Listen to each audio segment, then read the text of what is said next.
پڑھی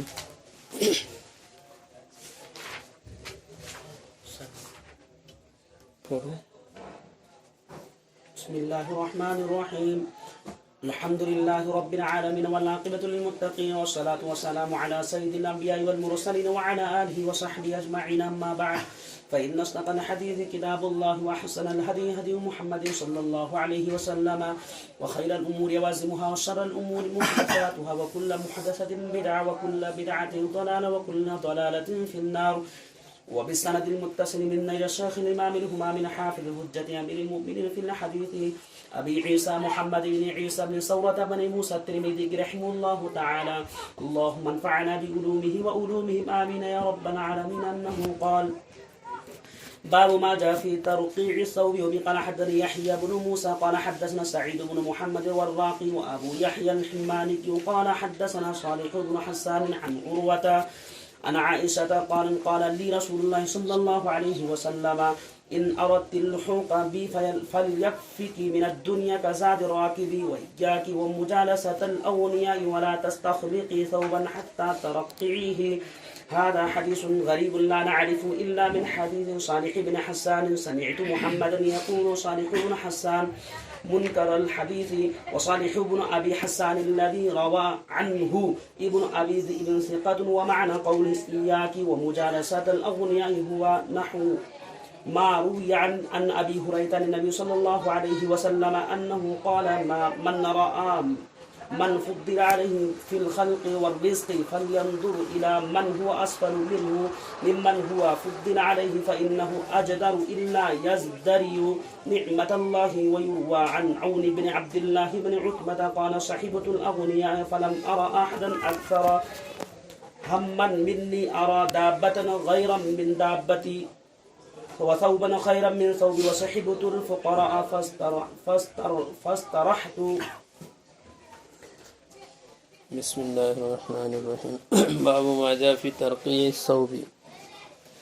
رقع ترقیع ان کے معنی پیبند لگانا، کپڑے میں پیبند لگانے کا بیان.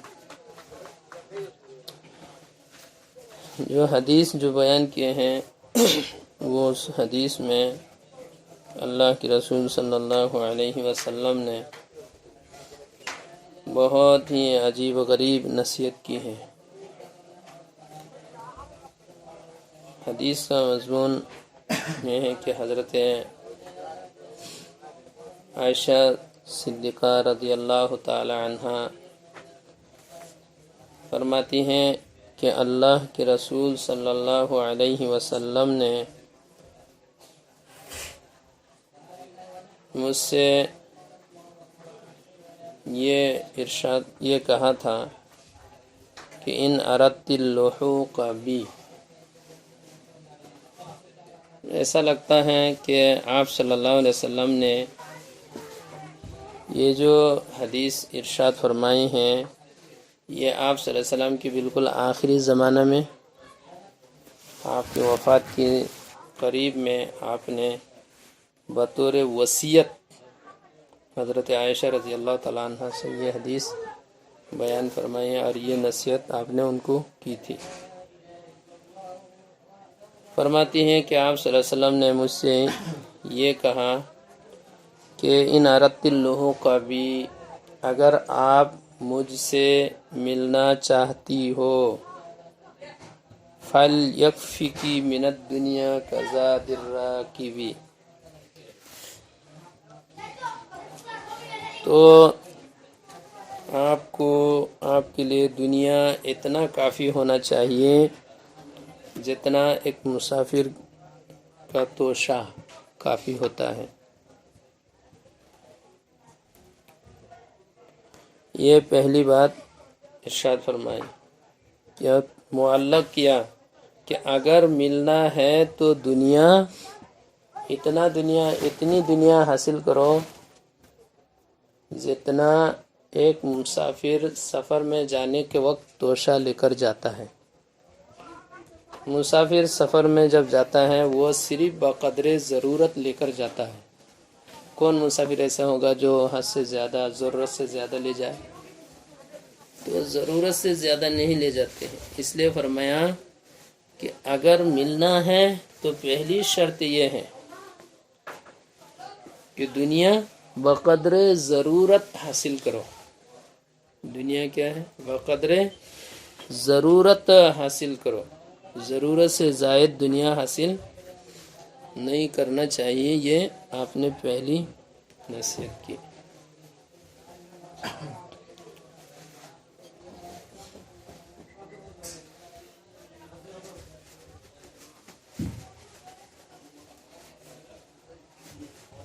اس میں دنیا میں رہ کر زندگی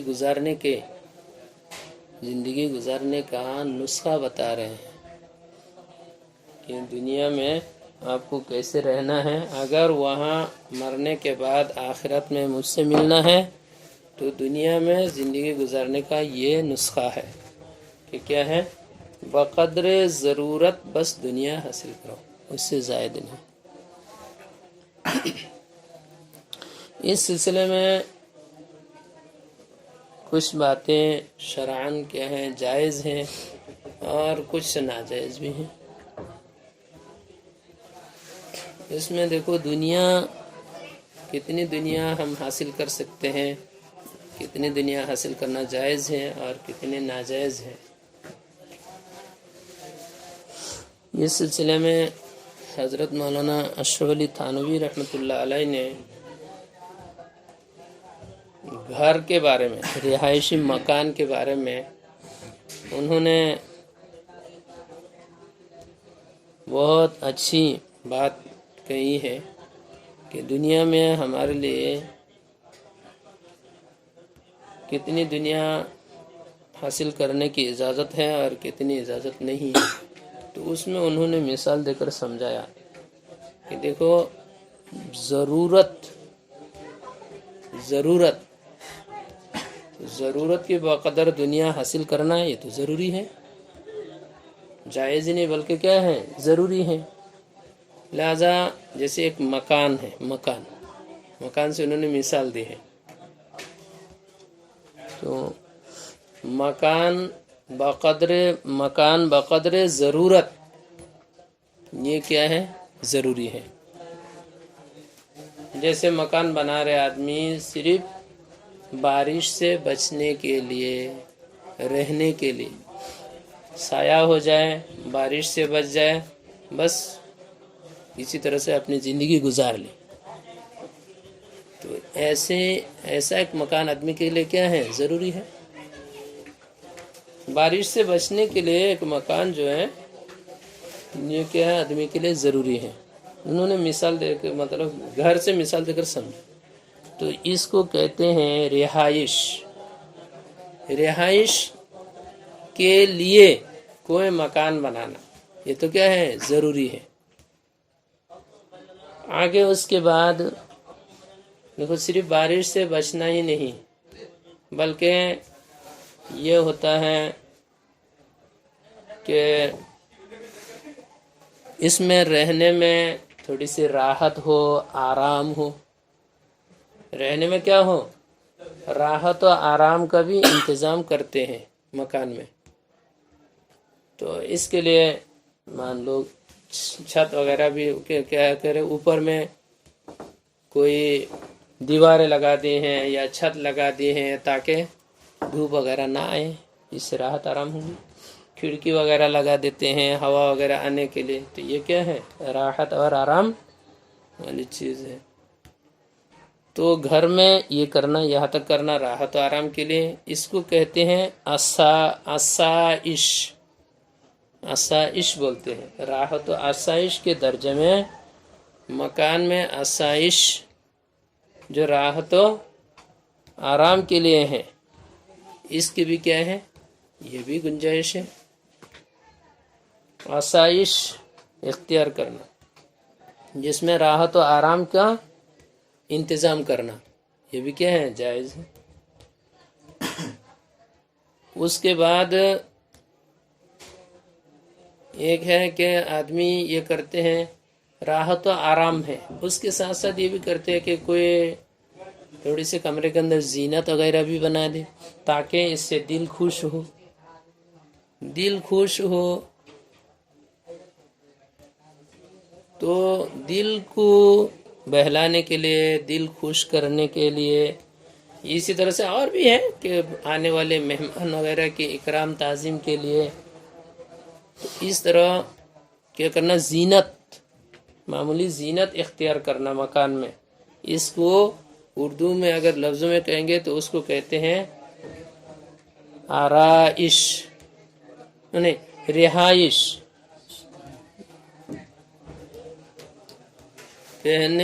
پہلا درجہ رہائش، دوسرا درجہ آسائش، تیسرا درجہ ہے یہ آرائش. آرائش ہے، رہائش تو پہلا درجہ ہے. آرائش آراستہ کرنا، آراستہ کرنا، مزین کرنا، خوبصورت بنانا، یہ 3 درجہ ہیں. یہ تینوں درجہ، پہلے درجہ جو ہے وہ تو ضروری ہے، باقی جو 2 درجے ہیں وہ دونوں درجے کیا ہے، جائز ہے، اختیار کر سکتے آدمی، وہ منع نہیں ہے. لیکن اس کے بعد ایک درجہ اور ہے، اس کو کہتے ہیں نمائش. نمائش کرنا. گھر بنا رہے تو بہت زیادہ وہ کر رہے ہیں، نمائش کر رہے ہیں، بہت زیادہ خوبصورت بنا رہے، بہت بڑا بنا رہے، بہت عمدہ بنا رہے، اور نیت دل میں کیا ہے، دکھاوا. دکھاوا مقصد، لوگ مالدار کہیں، لوگ تعریف کریں، یہ سمعت و ریا مقصد ہے. اگر یہ ہے تو پھر یہ صورت کیا ہے، ناجائز ہے.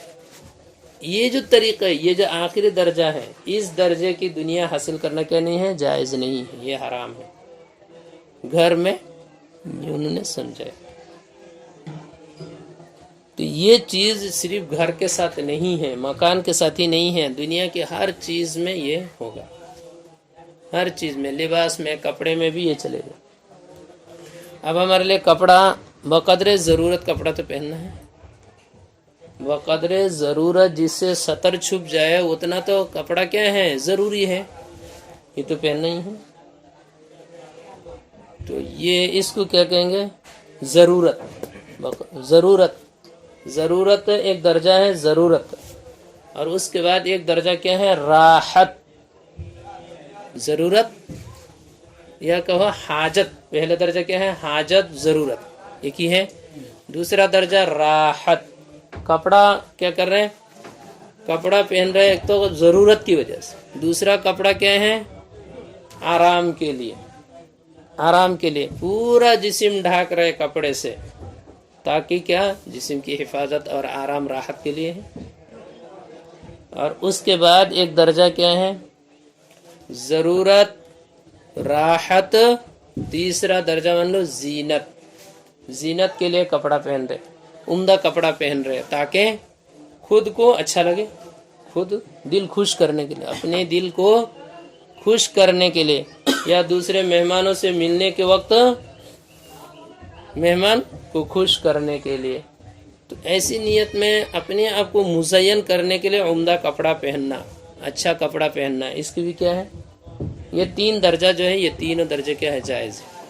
کھانے پینے میں بھی یہی مسئلہ ہے، کھانے پینے میں بھی کیا ہے، یہ مسئلہ ہے. آگے ایک درجہ ہے کہ کپڑا پہنتا ہے سمعت اور ریا کے طور پر، تو ضرورت، حاجت، راحت، زینت، اور آخر میں سمعت و ریا. یہ کوئی کپڑا اچھا پہن رہے، عمدہ پہن رہے، تاکہ یہ لوگوں کے سامنے دکھائے کہ میں بہت عمدہ کپڑا پہننے والا ہوں، لوگوں میں اپنا ایک مقام مرتبہ ثابت کرنے کے لیے ایسا کرے. تو یہ جو درجہ ہے، چونکہ سمعت و ریا ناجائز ہے. من سمع سمعہ اللہ، جو دکھاوا کرے گا اللہ تعالیٰ اس کو ذلیل کرے گا. قیامت کے دن اللہ تعالیٰ اس کو سارے لوگوں کے سامنے ذلیل کر دے گا. تو یہ فَلْيَكْفِكِ مِنَ الدُّنْيَا كَزَادِ الرَّاكِبِ. یہاں دیکھو، سب سے پہلی بات جو ہم نے بتایا تھا کیا ہے، یہ 3 درجہ.